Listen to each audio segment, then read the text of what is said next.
പ്രിയപ്പെട്ടവരെ, എന്താണ് ട്രാൻസ്ജെൻഡർ?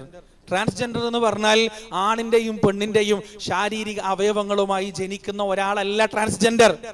മറിച്ച് 25 വയസ്സുവരെ 30 വയസ്സുവരെ മാന്യനായ ഒരാണായിട്ട് ജീവിച്ച് ഒരു സുപ്രഭാതത്തിൽ ഞാൻ ആണല്ല പെണ്ണാണെന്ന് തോന്നുന്ന മാനസിക രോഗത്തെയാണ് ട്രാൻസ്ജെൻഡർ എന്ന് പറയുന്നത്. കണ്ണൂർ ഭാഷയിൽ പച്ചപ്പിരാന്ത്, അതാണ് ട്രാൻസ്ജെൻഡറിസം. അതൊക്കെ ഒരു ആദർശവൽക്കരിക്കപ്പെടുന്ന ഒരു കാലഘട്ടം. ഇപ്പോ 4 കുട്ടികളായല്ലോ, മുസ്ലിം സമുദായത്തിൽ നിന്നാണ് പോണത്.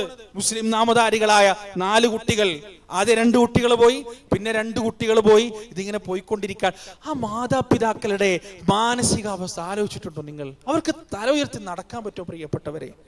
അവർക്ക് സമൂഹത്തിന്റെ മുന്നിൽ ഒന്ന് തല ഉയർത്താൻ പറ്റുമോ? എത്ര മാത്രം വേദനയാണ്. ഒരു പെൺകുട്ടി ആൺകുട്ടിയുടെ കൂടെ ആകട്ടെ പെൺകുട്ടിയുടെ കൂടെ ആകട്ടെ ഒളിച്ചോടി പോകുമ്പോ 2 വികാരങ്ങളാണ് അവിടെ തമ്മിൽ സംഘട്ടനത്തിൽ ഏർപ്പെടുന്നത്. ഒന്നെന്താണെന്നറിയോ?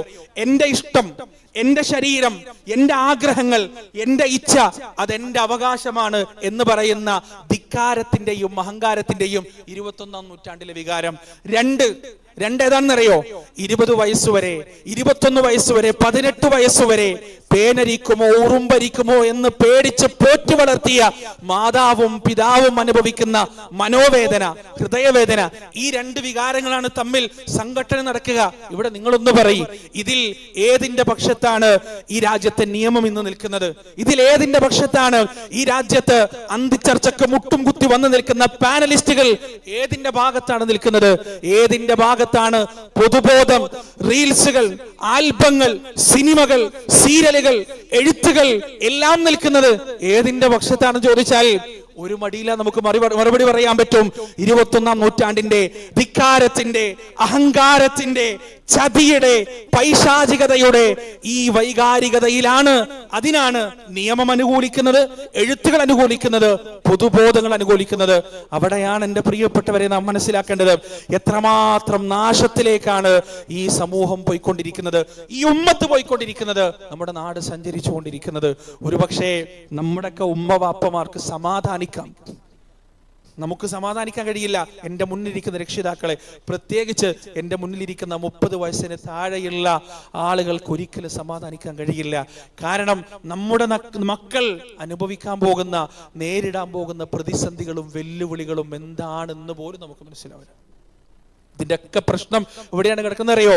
ഈ പറയുന്ന ആളുകളൊക്കെ ലഹരിയാകട്ടെ, വ്യഭിചാരമാകട്ടെ, മതനിരാസമാകട്ടെ, ഇതൊക്കെ പ്രചരിപ്പിച്ചു കൊണ്ടിരിക്കുന്ന, ദുർബോധനം ചെയ്തുകൊണ്ടിരിക്കുന്ന ആളുകൾ ജനങ്ങളോട് പറയുന്നൊരു വർത്താനുണ്ട്: നിങ്ങളുടെ ജീവിതമാണ്, അടിച്ചു പൊളിക്ക്, പരമാവധി അനുഭവിക്ക്, ആസ്വദിക്ക്, എൻജോയ് ചെയ്. ജീവിതം ഒറ്റൊന്നേ ഉള്ളൂ.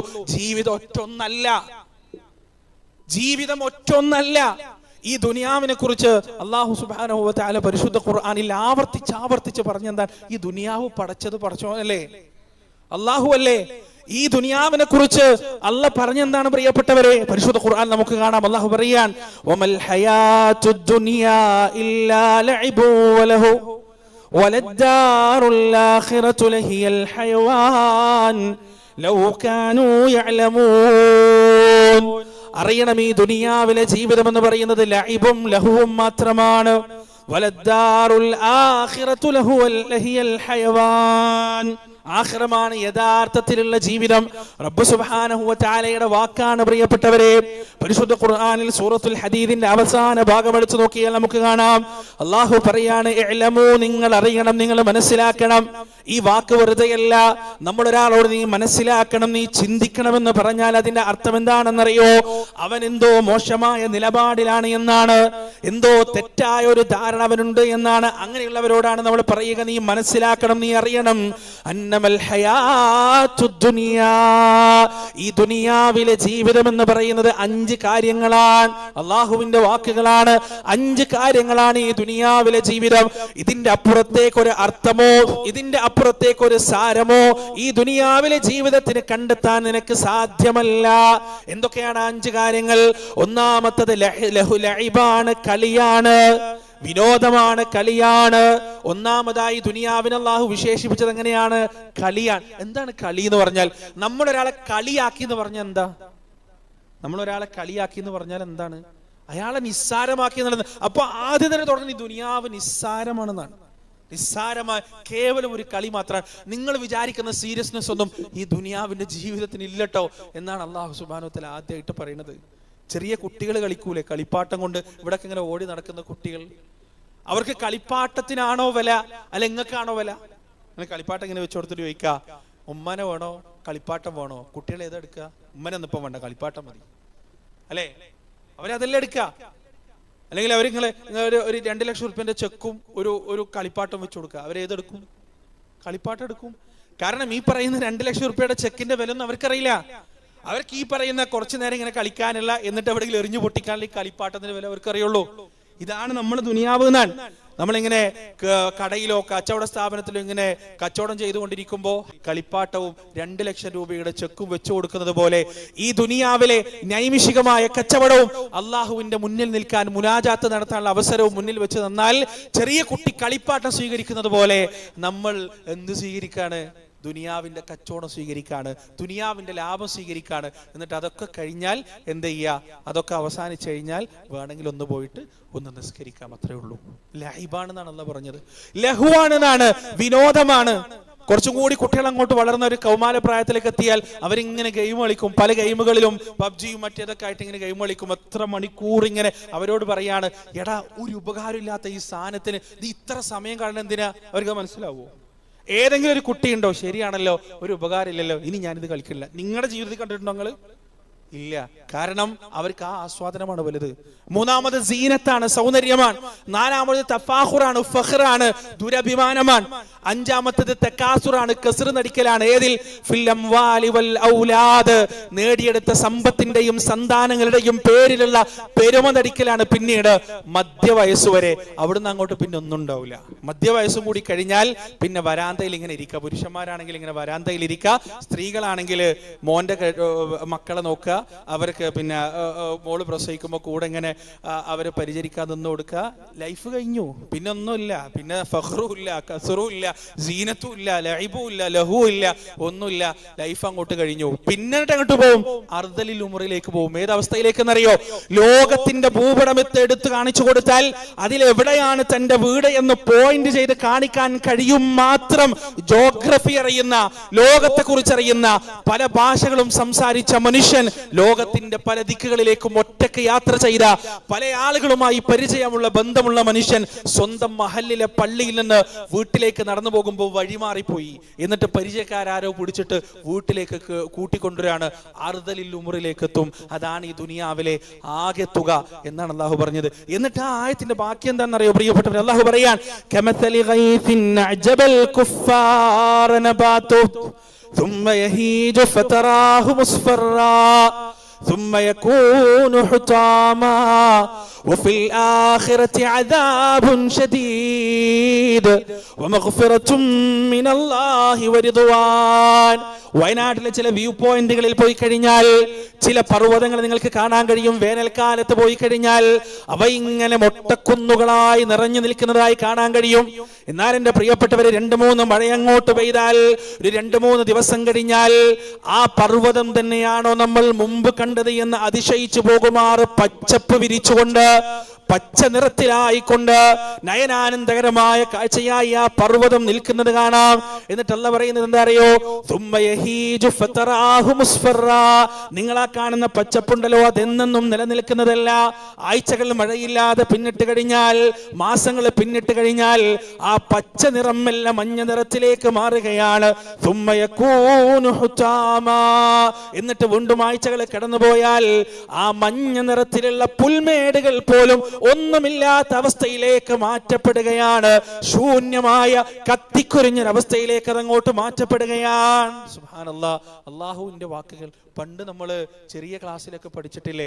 കുമാരനാശാന്റെ കവിത വീണപൂവ് ഹാ പുഷ്പമേ അധിക തുങ്ക പദത്തിലെത്ര ശോഭിച്ചിരുന്നതൊരു രാജ്ഞി കണക്കയെ നീ ശ്രീഭൂവിലസ്ഥിരമസംശയം ആഭൂതിയങ്ങു പുനരങ്ങു നിന്റെ ഈ കിടപ്പിതോർത്താൽ എന്ന് പറഞ്ഞ കവിത ഫുള്ള് ശരിയാണോന്ന് അറിയില്ലട്ടോ, ചെറുപ്പത്തിൽ പഠിച്ച കവിതയാണ്.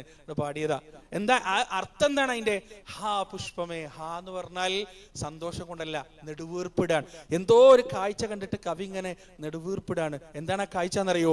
ഒരു പൂവിങ്ങനെ വീണ് കിടക്കുന്നുണ്ട്, അതിന്റെ ഇതളുകളിലൊക്കെ മണ്ണിങ്ങനെ കയറിയിട്ടുണ്ട്, അതിന്റെ ചുറ്റിലും ഒരു കരിവണ്ട് ഇങ്ങനെ പറന്ന് കളിക്കുന്നുണ്ട്. അതിങ്ങനെ മണ്ണിനോട് ചേരാൻ പോവാൻ അതിന്റെ സൗന്ദര്യവും സൗരഭ്യവും സുഗന്ധവും എല്ലാം നഷ്ടപ്പെട്ടു പോയിരിക്കുന്നു. അതിനെ നോക്കിയിട്ടാണ് കവി പറയുന്നത്, അധിക തുംഗപഥത്തിൽ എത്ര ശോഭിച്ചിരുന്നത് ഒരു രാജ്ഞി കണക്കയെ നീ ഉയരങ്ങളിൽ, ചെടിയുടെ മുകളിൽ ഉയരങ്ങളിൽ ആളുകളുടെ കണ്ണുകളെ ആകർഷിച്ചുകൊണ്ട് എത്ര സുന്ദരമായിട്ടാണ് നീ ഉണ്ടായിരുന്നത്. ശ്രീഭൂവിൽ അസ്ഥിരമസംശയം ആ ഭൂതിയങ്ങു പുനരെങ്ങു നിന്റെ ഈ കിടപ്പ് തോർത്താൽ, നിന്റെ ഈ കിടപ്പ് കണ്ടാൽ അറിയാം ഈ ഭൂമിയിലുള്ള എല്ലാ ഐശ്വര്യങ്ങളും നൈമിഷികമാണ്. എല്ലാ ഐശ്വര്യങ്ങളും. ആ പൂവ് മാത്രമല്ല. യുവാക്കളെ, ഇപ്പങ്ങളുടെ കൈയൊന്ന് നോക്കോ, ഇപ്പങ്ങളുടെ കാലൊന്ന് നോക്കോ, ഇപ്പോൾ നിങ്ങളുടെ കണ്ണൊന്ന് ടെസ്റ്റ് ചെയ്ത്, നിങ്ങളുടെ ഓർമ്മ എല്ലാം ടെസ്റ്റ് ചെയ്ത്, കുറച്ച് കഴിഞ്ഞാൽ ഈ പൂവ് മണ്ണിനോട് ചേരുന്നത് പോലെ ചുക്കിച്ചുളിഞ്ഞ് കാഴ്ച നഷ്ടപ്പെട്ട് പിച്ചും പേയും പറയുന്ന അവസ്ഥയിലേക്ക് ഇങ്ങനെ മാറും നമ്മളെല്ലാവരും. ആ പൂവിന്റെ അവസ്ഥ തന്നെയാണ്. എന്നിട്ട് കവി അവസാനം പറയുന്നുണ്ട്, കണ്ണേ മടങ്ങുക എന്ന് പറഞ്ഞു. എന്താ അതിനോട് പറയുന്നറിയോ? അന്ന് നീ സുന്ദരിയായി സുഗന്ധമുള്ളൊരു പൂവായി നീ ഇങ്ങനെ വിരിഞ്ഞു നിൽക്കുമോ, നിന്റെ അടുത്ത് കുറെ ചിത്രശലഭങ്ങൾ വന്നിരുന്നു. ആ ചിത്രശലഭങ്ങളൊക്കെ നീ കൈനീട്ടി സ്വീകരിച്ചിരുന്നു. അന്ന് നീ ശ്രദ്ധിക്കാതെ പോയ ഒരാളുണ്ട്. അതാരെന്നറിയോ? ഇന്ന് നിന്റെ ചുറ്റിലും ഇങ്ങനെ വിലപിച്ചു കൊണ്ടിരിക്കുന്ന ഈ കരിവണ്ടിനെ അന്ന് തിരിഞ്ഞു നോക്കാൻ നിനക്ക് സമയം ഉണ്ടായിരുന്നില്ല. ആ കരിവണ്ടിനെ നീ മൈൻഡ് ചെയ്തില്ല. അത് എത്രയോ ദുഃഖത്തോടെ നിന്നിൽ നിന്ന് ആവർത്തിച്ച് പിരിഞ്ഞുപോയി. പക്ഷേ ഇന്ന് നീ വീണ് മണ്ണിനോട് ചേർന്ന് കിടക്കുമ്പോ നിന്നെ സമീപിച്ചിരുന്ന ചിത്രശലഭങ്ങൾക്കൊന്നും നിന്നെ വേണ്ടാണ്ടായി. അവയൊക്കെ നിന്നെ ഉപേക്ഷിച്ചു പോയി. ഇന്ന് നിന്റെ അടുത്തുള്ളത് ഈ കരിവണ്ട് മാത്രമാണ് എന്നാണ് അദ്ദേഹം പറയുന്നത്. പ്രിയപ്പെട്ടവരെ, നമ്മൾ എല്ലാം ഉള്ള ഒരു സമയത്ത്, ജ്വലിച്ചു നിൽക്കുന്ന സമയത്ത്, നമ്മുടെ വാക്കുകൾക്ക് തീപ്പൊരിയുടെ ശക്തിയുള്ള സമയത്ത്, യൗവനത്തിന്റെ രക്തം സിരകളിൽ തിളച്ചു കയറുന്ന സമയത്ത് നമുക്ക് എന്തൊക്കെയോ പ്രയോറിറ്റീസ് ഉണ്ട്. ആ പ്രയോറിറ്റീസ് എന്തൊക്കെയാണ്? എന്റെ കച്ചവടം, എന്റെ ബിസിനസ്, എന്റെ ജോലി, എന്റെ ദുനിയാവ്, എന്റെ മക്കൾ, എന്റെ ഭാര്യ, അതെല്ലാം നമ്മുടെ പ്രയോറിറ്റീസ് ആയിരുന്നു.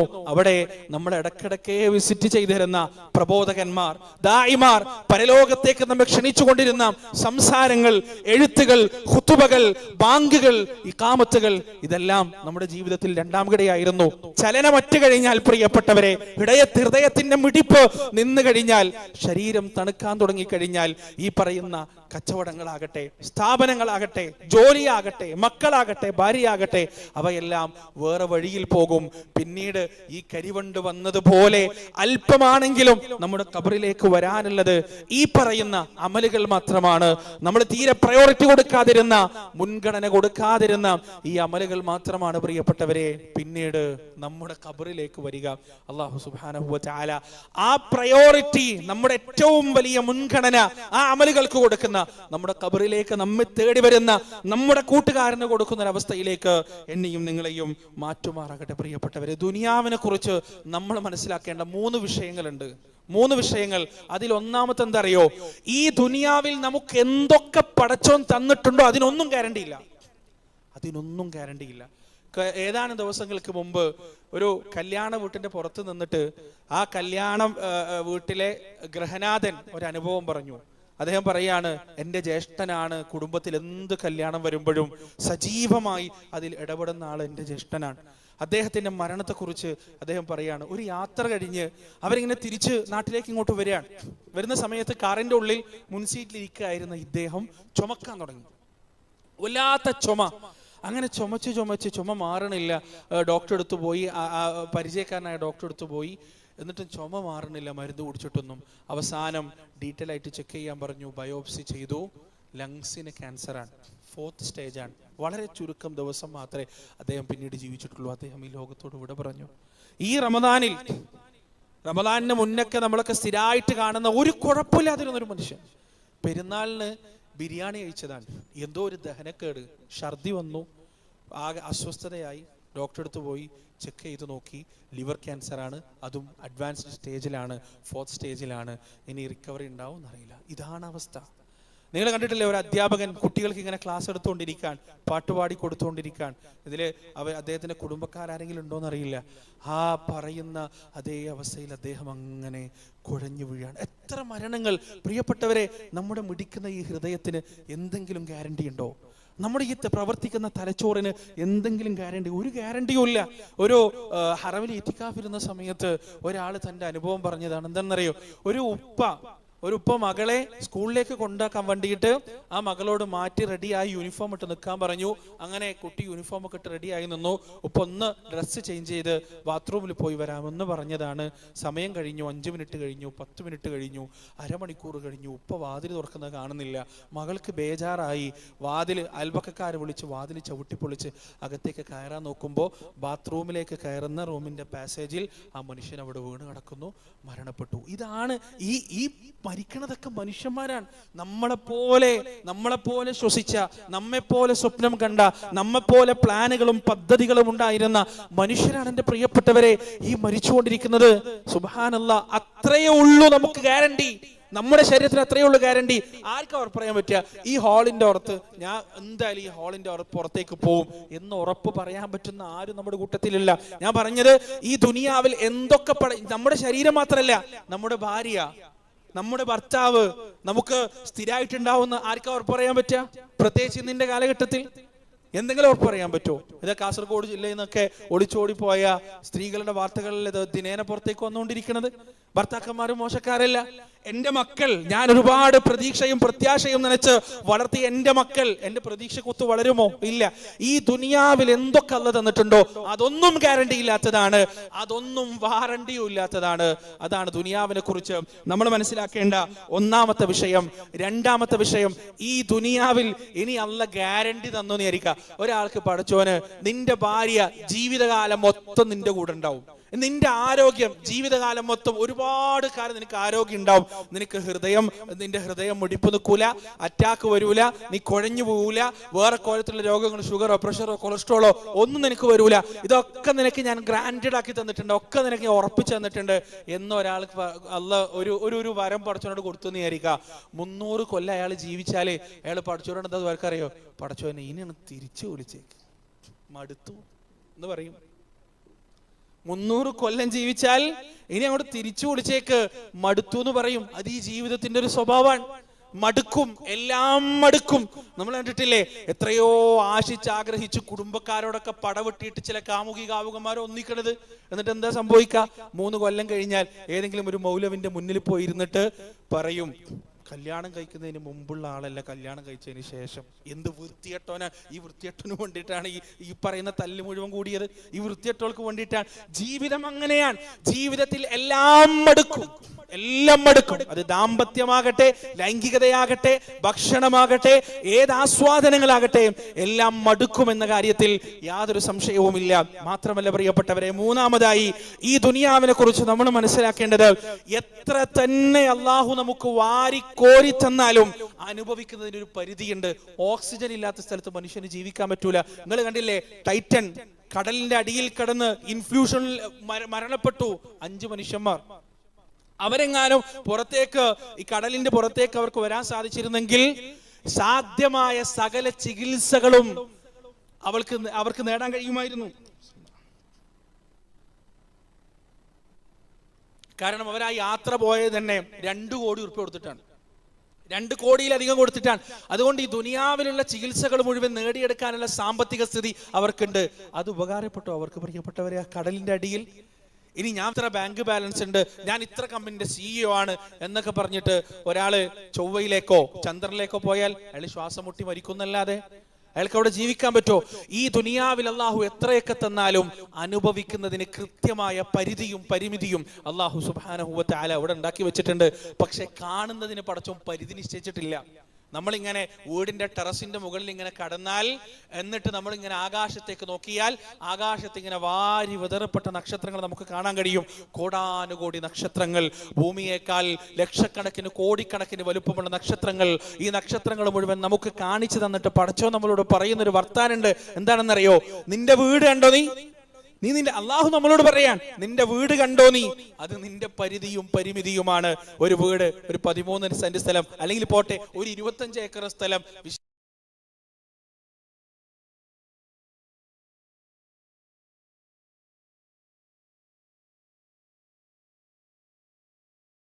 നമ്മൾ മനസ്സിലാക്കുക, പരിധിയും പരിമിതിയും ഉണ്ട്. ഒരു സുന്ദരനായ ഒരു യുവാവ് ഒരാഴ്ച കുളിച്ചിട്ടില്ലെങ്കിൽ എന്താ സ്ഥിതി? ഒരാഴ്ച അയാൾ കുളിച്ചിട്ടില്ല, അതിസുന്ദരനാണ്, ഹാൻസമാണ്, സുന്ദരിയായ ഒരു യുവതി ഒരാഴ്ച കുളിച്ചിട്ടില്ല, എന്താ സ്ഥിതി? പല്ല് കഴിച്ചിട്ടില്ലെങ്കിലോ? അടുത്തേക്ക് പോകാൻ പറ്റുമോ? സംസാരിക്കാൻ പറ്റുമോ? ഇതാണ് സ്ഥിതി. ഇതാണ് ദുനിയാവിലെ പരിമിതി. ഈ പരിമിതികൾക്കെല്ലാം അപ്പുറത്ത് അല്ലാഹു സുബ്ഹാനഹു വ തആല ഒരു ലോകം നമുക്ക് വേണ്ടി പടച്ചു വച്ചിട്ടുണ്ട്, നമുക്ക് വേണ്ടി സൃഷ്ടിച്ചു വച്ചിട്ടുണ്ട്. മരണമെന്ന് പറയുന്നത് ആ ലോകത്തേക്കുള്ള വാതായനമാണ് എന്ന് നമ്മൾ മനസ്സിലാക്കുക. പരിശുദ്ധ